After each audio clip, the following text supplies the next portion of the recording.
Una sa lahat, buwelta sa mga nagdadawit sa kanya sa flood control scandal. So let me be clear.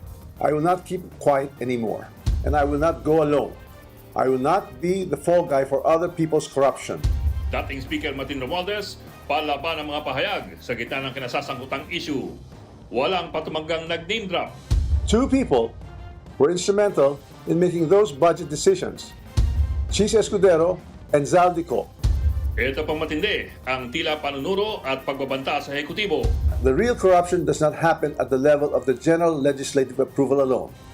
It happens at the level of execution. I know many things about this current administration and past administrations as well. Ang buong detalye kung di na balitang yan, himay natin maya-maya. Magandang gabi, Pilipinas. Sa Frontline tonight. Pinakamalaking oil price rollback umarangkada na. Ilang grupo patuloy sa panawagang alisin ng excise tax sa langis. Dalawa patay at higit 30 sugatan sa pampasaherong bus na nahulog sa bangin sa Pagbilao, Quezon. Senate President Tito Soto pinaghahanda ng mga kapwa-senador sakaling iakyat sa kanila ang impeachment kay VP Sara Duterte. Mayor Leni Robredo hindi raw tatakbo sa pagkapangulo sa 2028. Kung hindi si Leni, sinong pambato ng oposisyon? Dalawang babaeng OFW sa Lebanon patay ng i-hostage at barilin ng kanilang employer. At sa showbiz, Joas mag-ingay dahil may lalabas na bagong EP ang Cup of Joe next month.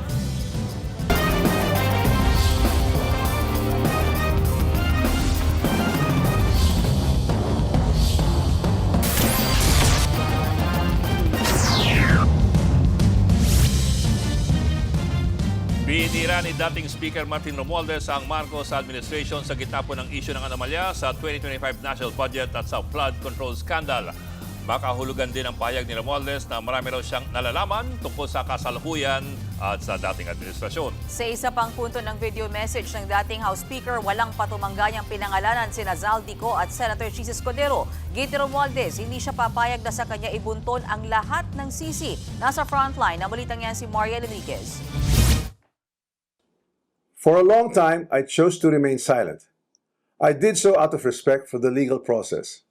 I did so because I did not want to add more noise to an already divisive issue. My silence has been abused and weaponized to build a narrative that is false, twisted, and unfair. So let me be clear, I will not keep quiet anymore. Yan ang palabang pahayag ni dating House Speaker Martin Romualdez kaugnay ng pagkakadawit niya sa flood control scandal. Ang isyong yan kasi ang idinahilan ng ombudsman kaya hindi natuloy ang pagpuntang Singapore ni Romualdez para sana magpagamot. Pero ang tanong, bakit hinarang ng ombudsman si Romualdez gayong Immigration Lookout Bulletin Order pa lang ang meron at wala pang kasong isinasampa laban sa kongresista? Approved din daw ni House Speaker Bogie D ang travel clearance ni Romualdez na tatagal hanggang May 4 para sa kanyang angioplasty surgery sa Singapore. Sagot dyan ni Ombudsman Boying Remulla, We did not respond favorably to the request that he be allowed to leave because magkakaroon na naman ng haka-haka at kuro-kuro yan. Mabuti lang, sana naman, dito lang siya magpa-check up. giit pa ng kampo ni Romualdez, hindi ibig sabihin na may Immigration Lookout Bulletin Order ay bawal nang lumabas ng bansa. Kinahaponan, inanunsyo ng ombudsman na humiling na ito sa Sandigan Bayan na maglabas ng Precautionary Hold Departure Order o PHDO laban kay Romualdez. Nakitaan daw nila ng probable cause si Romualdez sa mga reklamong plunder, bribery at money laundering dahilan para pagbawalan siyang lumabas ng Pilipinas. Base raw yan sa mga ebidensyang hawak nila sa kanilang preliminary investigation, bagay na pinalagan ng kongresista. To the Ombudsman, I say this with full respect. If your office truly believes in justice, then follow the sworn statements, follow the records, and follow the evidence all the way. Do not stop where it is politically convenient. What I ask of the office of the Ombudsman is simple. Follow the rule of law and due process. Pero kung mapagbibigyan ang hiling ng ombudsman na precautionary hold departure order, tuluyan ng ipagbabawal na makalabas ng bansa si Romualdez habang gumugulong ang investigasyon. Si Romualdez ang isa sa mga idinawit ni Zaldico bilang mastermind umano sa 100 billion pesos na budget insertions sa 2025 national budget. Ayon kay Ko, mali-maletang pera ang idineliver umano sa bahay ni Romualdez. Pero muli niya yang itinanggi. How can I be the mastermind? I was the former Speaker of the House of Representatives, but the House of Representatives is only one part of the branch of government, the legislature. The budget does not begin in the House. It begins in the executive. Giit pa ni Romualdez, hindi siya parte ng Bicameral Conference Committee na siyang bumubuo ng final version ng panukala para sa national budget na siyang pinapipirma sa Pangulo. Binanggit din niya sina Ko at nooy Senate President Cheese Escudero. Records would show that I did not participate in those meetings and I was not privy to what exactly transpired during the deliberations. Two people were instrumental in making those budget decisions. Cheese Escudero and Zaldico. May patutsada rin si Romualdez kay Navotas Representative Toby Chanco. Representative Toby Tiangco, who has been very vocal and upfront on this issue over the past months, was himself a vice chair of the Appropriations Committee in the previous Congress. If there were real concerns about irregularities in the budget process, why were these not formally raised during the deliberations or even during the plenary? Dagdag pa ni Romualdez, hindi siya papayag na maging panakip butas sa aniyay tunay na may sala. I will not allow myself to be turned into the scapegoat so that others who are actually accountable can walk away clean. I'm telling everyone now, I will not go quietly and I will not go alone. I will not be the fall guy for other people's corruption. Real corruption does not happen at the level of the general legislative approval alone.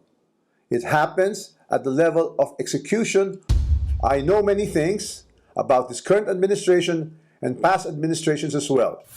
Bukod naman sa precautionary hold departure order, humiling na rin ang ombudsman sa Anti-Money Laundering Council na maghain ng freeze order para sa mga ari-arian ni Romualdez. Pero ayon sa abogado ni Romualdez, wala pa silang natatanggap na abiso kaugnay ng aplikasyon sa freeze order. Nagbabalita mula sa Frontline, Marian Enriquez. From the start of News this 5. controversy, At tunay po ng balitang yan, makakausap natin ang former President ng Integrated Bar of the Philippines or IBP, si Attorney Domingo Cayosa. Attorney, magandang gabi at maraming salamat po sa pagtanggap sa amin pong tawag at interview. Good evening. Magandang gabi sa ating mga kababayan.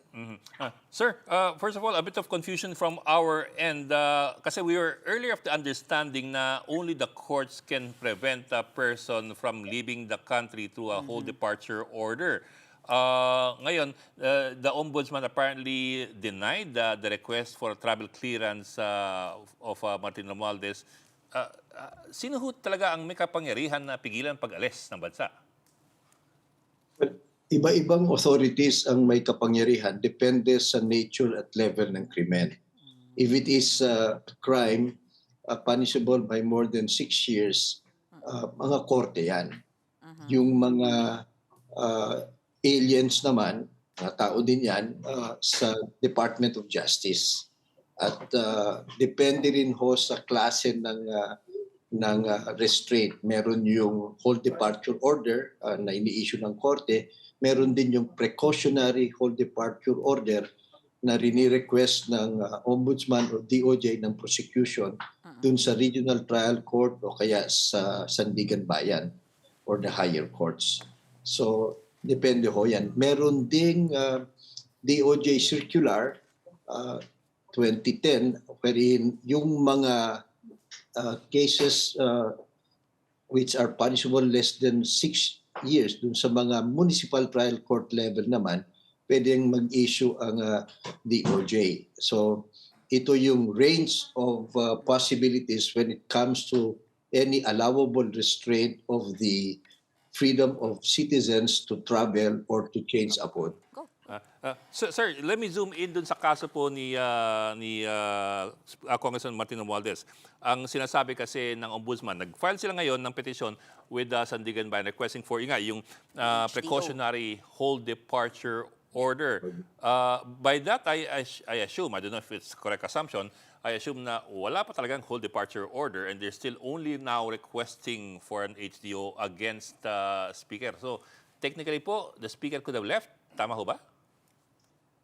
Maaari na umalis siya kasi so far an application does not amount to an order. But usually itong mga application for precautionary whole departure order ex parte yan eh. Ibig sabihin, hindi na pakikinggan yung respondent o yung suspect or akusado. So mabilis lamang ito. That's the whole essence of this thing para makahabol.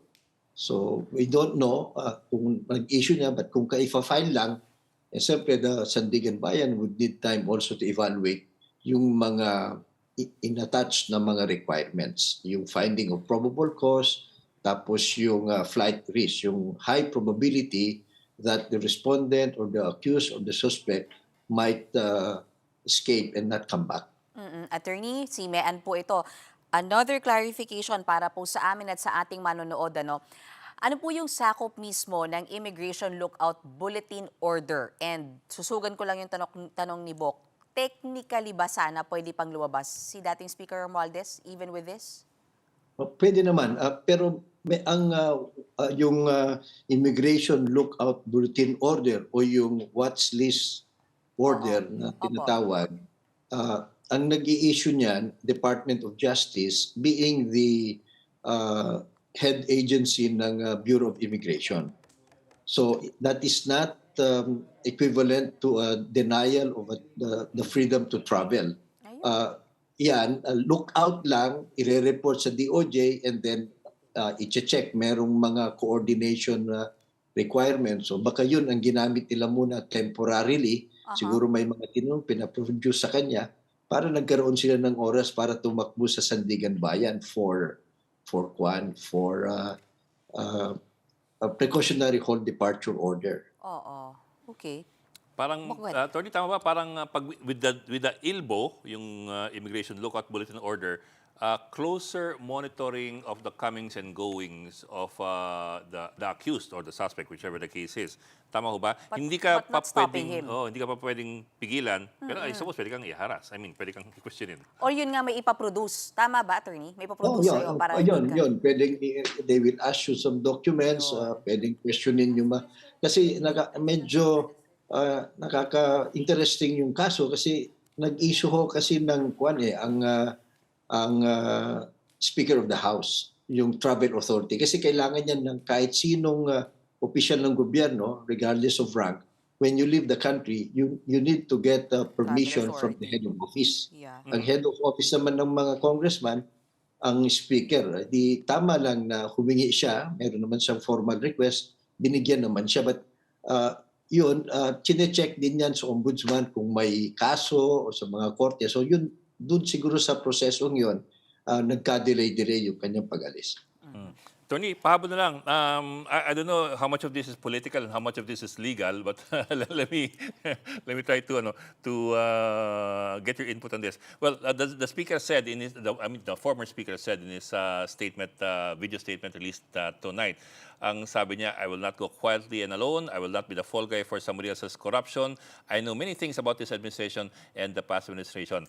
Command responsibility is more relevant in the executive. He says that in reference to ang papel nila sa Kongreso, sa legislature is only one small part or a co-equal part of the entire budgeting process. Well, let me ask you what you think about that. Command responsibility is more relevant in the executive. Well, legal man or political yung mga statements niya, para sa taong bayan, para sa ating republika, mabuti naman na ito na development. Kasi mukhang handa at raring to spill the beans na rin. Sasabihin na rin niya yung kanyang nalalaman. So that's the kind of transparency and accountability that we would expect from all our government officials. So sana nga matuloy yun. Now, whether or not yung mga tinuturo niya na ayon sa kanya, mas responsible yan yung mga chairpersons ng BICAM committee. Kasi doon naman lumalabas na isingit yung mga talagang questionable mga projects and budget.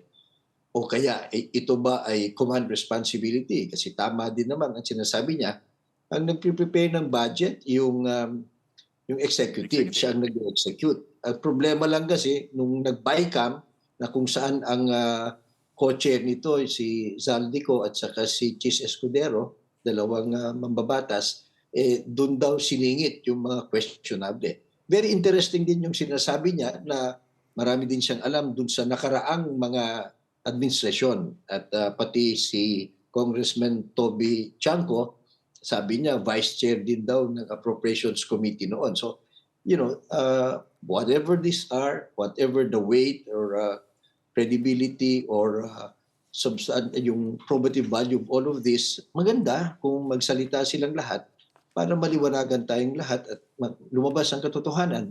Everyone will be tested. Everyone will be given his day in court, kumbaga, his due process. Pero ang importante sa atin, yung constitutional principle of transparency and accountability. Itong development na ito. Okay, maraming salamat po, Attorney Domingo Cayosa, dating Pangulo ng IBP. Good evening, sir. Pinatutsadahan ng Malacanang si Harry Roque sa sinabi nitong hindi totoong naaresto si Zaldico. Sabi ng Palace Press Officer si Claire Castro, bakit paniniwalaan ng isang fake news peddler? Tiniyak din ng palasyo ang kaligtasan ni Ko kapag umuwi ng Pilipinas. Kasunod po ito ng mga lumutang na umunoy banta sa buhay ng dating kongresista. Saan nanggagaling yung sinasabing death threats? Meron na po bang naipakita? Meron na po bang na-blotter o whatever? So, tingin ko dapat doon muna kasi there's no basis. Diba? There will be lacking of basis if you cannot prove that death threats against Zaldico. Biyaheng Czech Republic naman si Justice Secretary Frederick Vida ngayong linggo para sikasuhin daw ang pagbabalik sa bansa ni Zaldico.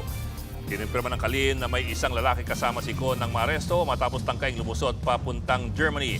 Ayon kay Vida, hindi makapagbigay ng pictures o retrato ang Czech authorities na nagpapatunay na hawak nila si Ko dahil sa issue po ng data privacy na maigpit na pinatutupad doon. Actually, exact proseso wala pang definite. But where the Philippine government is exploring all available legal processes to bring him back. Okay?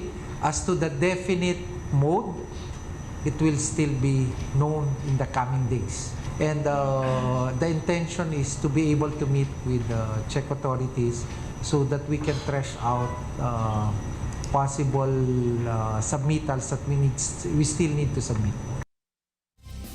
Samantala, umarangkada na ang pinakamalaking rollback sa petrolyo simula ng magkagera sa Middle East. Sa kabila niyan, wala pa raw nababayaran sa mga bus driver na sumali sa service contracting program.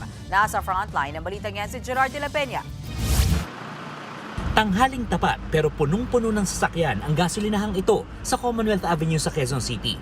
Ang diesel kasi, 94 pesos na lang ang kada litro matapos ang halos 25 pesos na tapya sa presyo. Kaya naman ang ilang tsuper, kahit paano raw, nakakahinga na ng maluwag. Ramdam niya ba yung pagbaba ng diesel? Sa ngayon parang hindi pa gaano, pero pwede na rin kaysa nung tulad nung dati. Kaya kahit pa paano, malaking bagay na rin.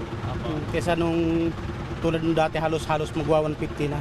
Mataas pa rin. Pero hindi na kagaya dati na 99, 94. Talagang wala, even lang talaga. Sa operator namin, wala na kami may ibigay. Ayon sa Department of Energy, hindi dapat bababa ang rollback sa 24 pesos and 94 centavos ang kada litro ng diesel, 3 pesos and 41 centavos sa gasolina at 2 pesos naman sa kerosene. Sakali naman magkaroon ulit ng oil price hike habang may krisis, magtatakda rin ang ahensya ng limit sa kung hanggang magkano lang ang pwedeng itaas ng mga kumpanya. Hindi naman nga dinidikta yung presyo, dinidikta yung adjustments, no? And when we calculate the adjustments, very mathematical yan, based on international numbers, no? International price ng crude. We're trying to contain is dapat tama lang yung pag-increase mo or yung pagbaba mo. So, kung ano yung sapat lang, no? Anong dapat lang na i-adjust mo. Mas maigi na raw ito kaysa kung kokontrolin ng pamahalaan ang presyo ng langis sa pamamagitan ng pagtatakda ng partikular na presyo. Hindi po pwede na i-price cap at wala wala pang consideration sa pag-import kung magkano ba talaga ang pag-import. If the government cannot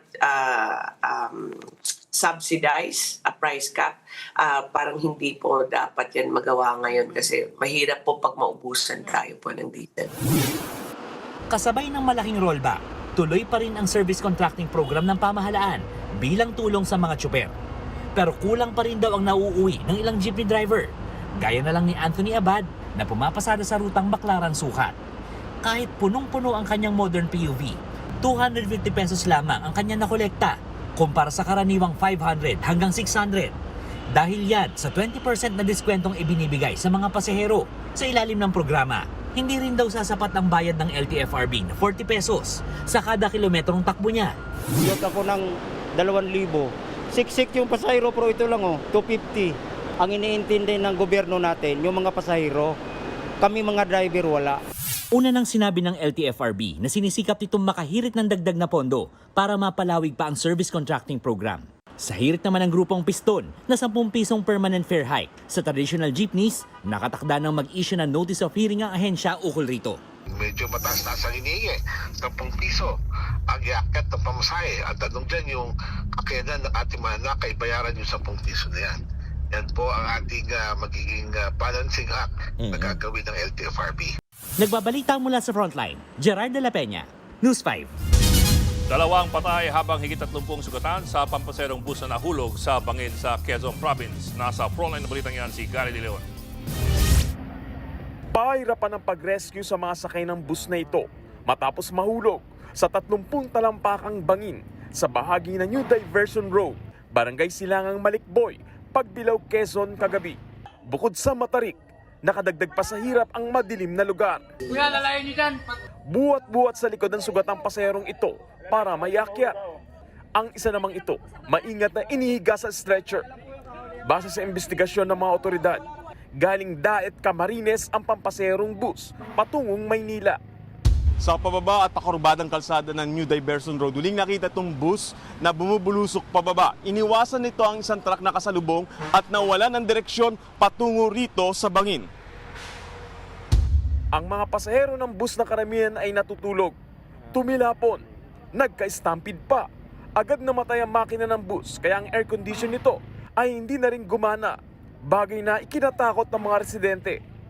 Malaki doon sa pinangyarihan ng insidente ay naramdaman ng driver na hindi na kumakagat yung brake niya. Kaya trinay nito na iiko bandang kaliwa. Nawalan ng brake, tuloy-tuloy na sumulpot doon sa may gawing may malapit sa bangin at nahulog. Dalawa sa mga pasahero nito ang di na umabot ng buhay sa pagamutan, habang 36 na iba pa, kabilang ang driver at konduktor ang sugatan. Kwento ng konduktor na si Ronnie. Nakita ko na kasi sa harap, pag ano na, palusong. Ngayon sir, parang gumaganong na yung driver. Dito na po ako. Abay, pagtakbo ko na nawala na akong malay. Ngayon lang kami dito sa kamalay na ganun pala ang nangyari. Kala ko kasi patay na ako. Kasi yung dito ko kasi na dito sa tapos ganun na yung tubig. Kala ko dulo na yun. Nananatili sa presinto ang mga driver at konduktor. Sasampan sila ng kaukulang kaso. Pinatawag naman ng LTO Calabarzon Regional Office ang bus company at sinuspindi rin ang lisensya ng driver ng 90 days. Nagbabalita mula sa Frontline, Gary De Leon, News 5.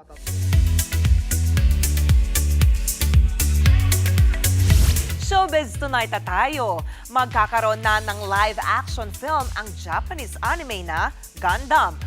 Ni-reveal ng Netflix ang cast, kabilang sina Sydney Sweeney at Noah Centineo. Iikot ang storya sa rival pilots ng giant robots na maglalaban sa digmaan sa pagitan ng Earth at ng space colonies. Sa ngayon, in production na ang movie. To be announced pa kung kailan ito ipapalabas. Marami pa akong pasabog na chika, kaya dyan lang kayo. Susunod, Senado, agad daw aaksyon kapag umakyat sa kanila ang impeachment ni VP Sara. Dalawang Pinay sa Lebanon patay matapos si hostage at barilin ng employer. At superstar Madonna nag-alok ng reward para sa makapagsasauli ng nawala niyang vintage costumes. Magbabalik pa ang Frontline Tonight.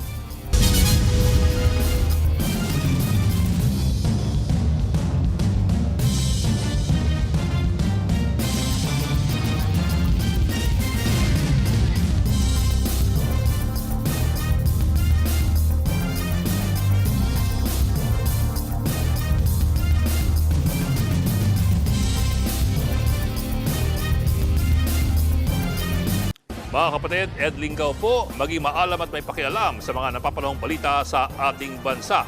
Para sa mas malilimang pagtalakay at paghimay sa mga issue at headlines, mag-follow at mag-subscribe sa social media pages ng News 5.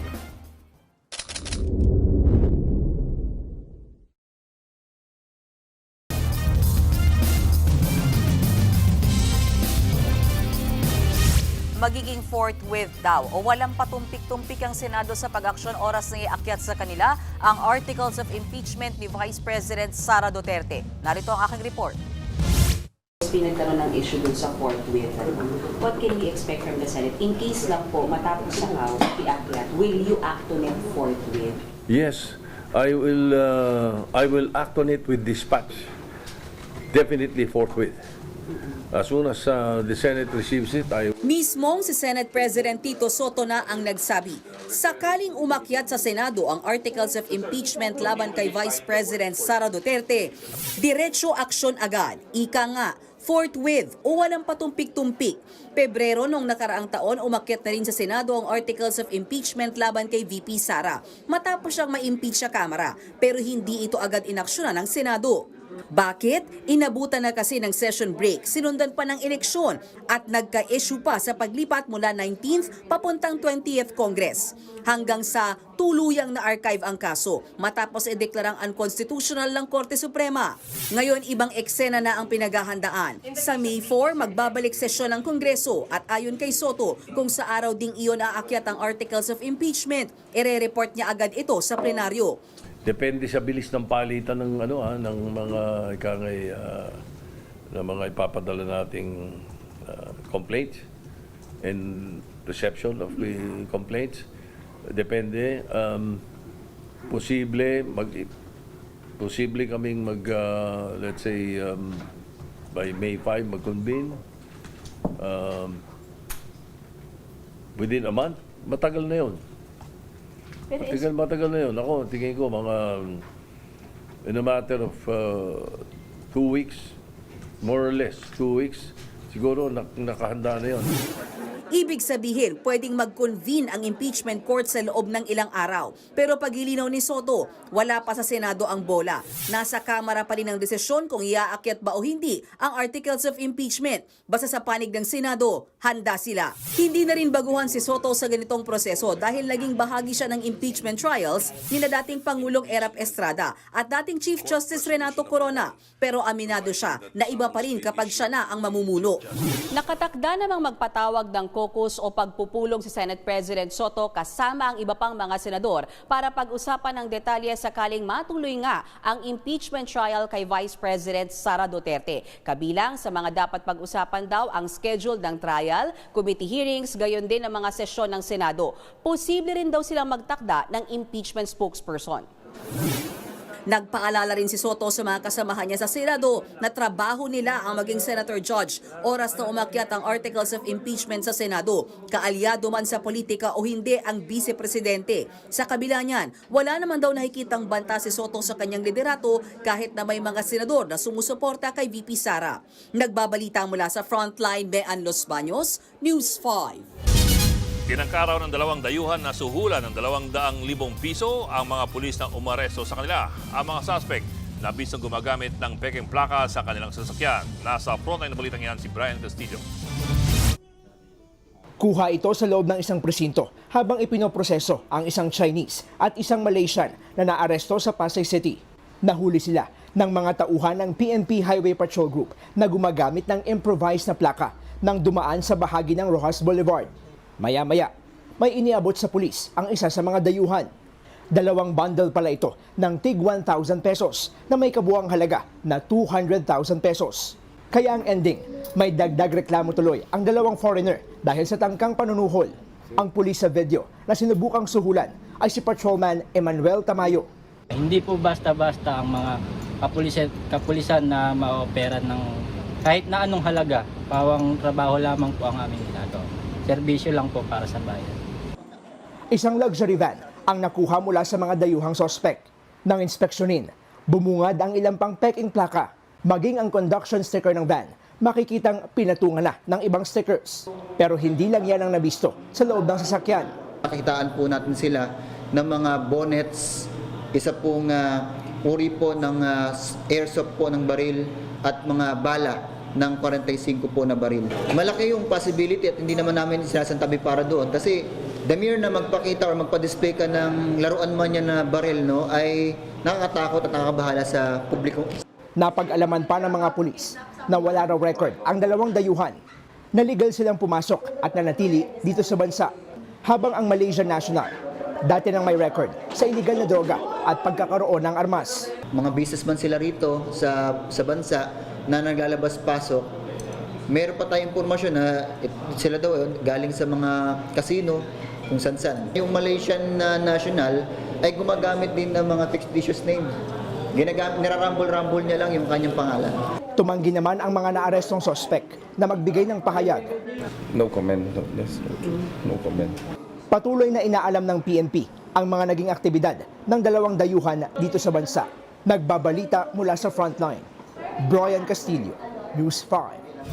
Paulit-ulit ng paalala ang Don't Talk to Strangers. Sa Quezon City, tinangay ng isang rider ang cellphone ng isang bata. Nabudol niya ito matapos magpanggap ng kakilala niya ang tiyahin ng paslit. Nasa frontline ng balita niyan si Diva Buel.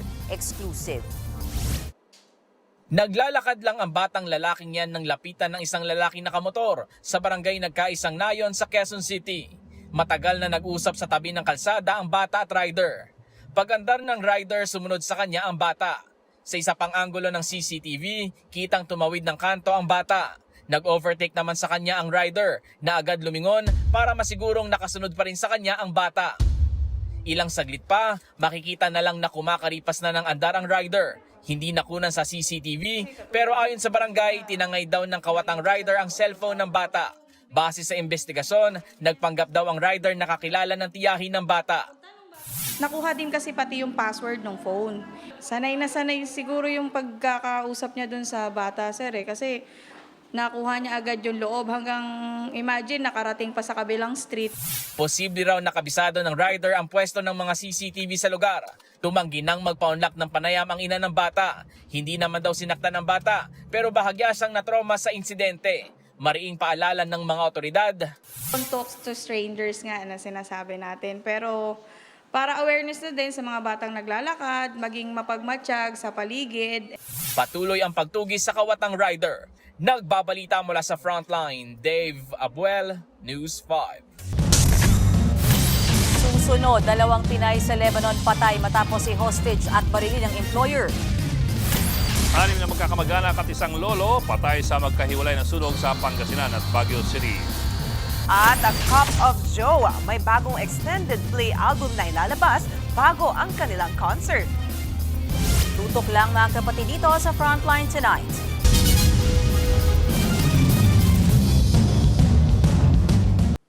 Mga kapatid, Mean Los Baños po, huwag magpahuli sa mga balita at impormasyong dapat ninyong malaman. Para sa mas malawak na balitaan at diskusyon, mag-follow at mag-subscribe na sa social media pages ng News 5.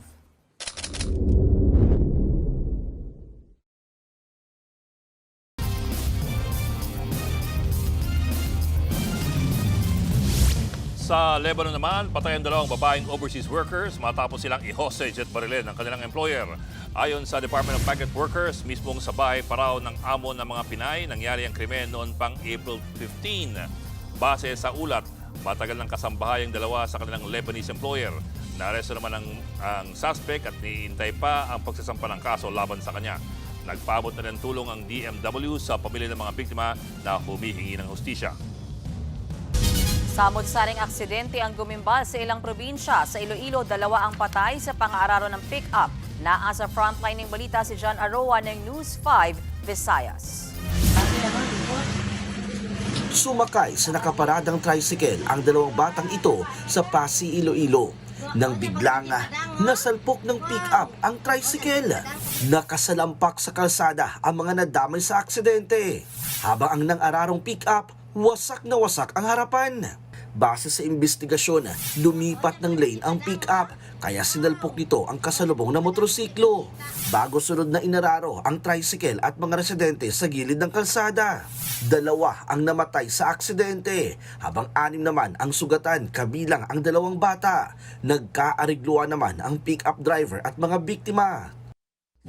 Sa bayan naman ng Lambunaw sa Iloilo pa rin, nagkabanggaan ang 2 motorsiklo. Duguan ang mga rider na kapwa walang helmet. Naisugod pa sila sa ospital pero binawian din ang buhay kalaunan. Tahimik ang kalsadang ito sa Makato, Aklan nang biglang magdire-diretso ang oil tanker na yan sa isang bahay. Parehong nasira ang harapang bahagi ng bahay at ng tanker. Lumalabas na nawala ng kontrol ang driver sa pakurbang kalsada. Ligtas naman ang driver at kanyang pahinante. Wala ring nadamay sa mga nakatira sa bahay. Basag-basag ang salamin sa drugstore na ito sa Talisay City, Cebu. Nagdire-diretso kasi ang isang SUV. Sugatan ang sikyo ng drugstore dahil natalsikan ng mga basag na salamin. Sa investigasyon ng mga otoridad, nagkamali ng apak ang driver ng SUV.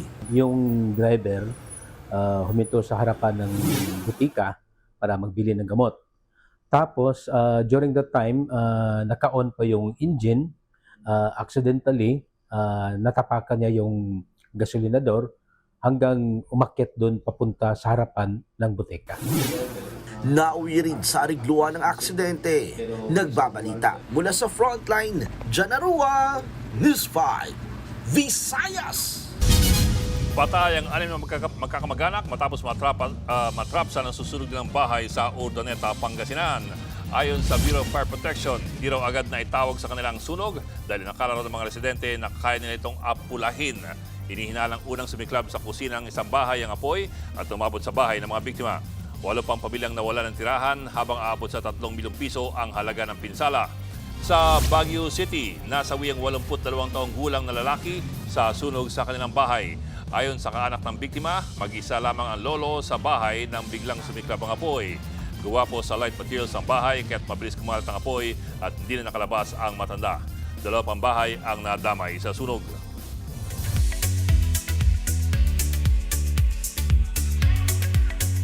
Nag-offer ng reward si superstar Madonna para sa makapagbabalik ng kanyang nawalang vintage costume pieces sa Coachella. Kabilang sa mga nawala ay jacket, corset at dress na sinuot niya sa kanyang guest appearance kasama si Sabrina Carpenter. Ito rin daw ang suot ni Madonna sa Coachella 20 years ago. Kaya sabi ni Madonna, hindi lang ito costume, kundi part din ng kanyang history. Pero ayon sa mga pulis, wala pang proof na sinadyang kunin ang mga gamit ng superstar. Kaya posible raw na nahulog ito. Abangan, pulis na nag-breastfeed sa baby ng aplikanteng kumukuha ng PNP entrance exam sa Baguio City, hinangaan. At Nations Mutya na si Ashtin Olviga magre-release na ng kanyang debut single. Tuloy-tuloy ang balitaan dito sa Frontline Tonight.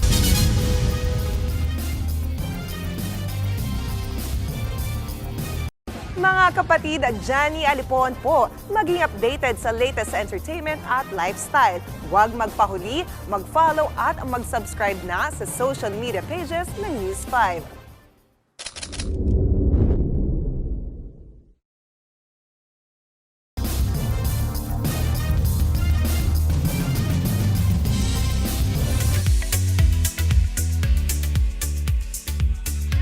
In her singer era na ang Nations Mutya na si Ashtin Olviga. Set for release na mamayang 12 a.m. ang debut single niya na Love Like You.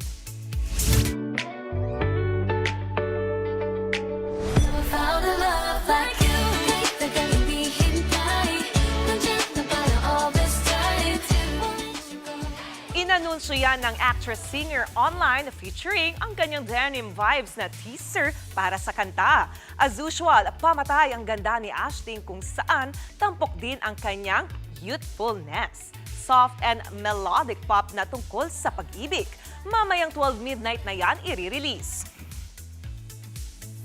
Eto pa ang isa pang inaabangan. Save the date, Joe Was, dahil may bagong extended play album ang Cup of Joe. Sandali ang title ng EP base sa kanilang teaser post. Set for release na yan this May 1. Wala pang ibang patikim dyan ang banda. After naman i-release yan, next for Cup of Joe ay ang kanilang 4th major concert this May 23 sa Philippine Sports Stadium sa Bulacan. Yan ang kanilang Sandali, The Cup of Joe Fest. At yan ang latest and hottest sa Frontline Showbiz Tonight. Ako si Johnny Alipon. Happy Tuesday mga kapatid!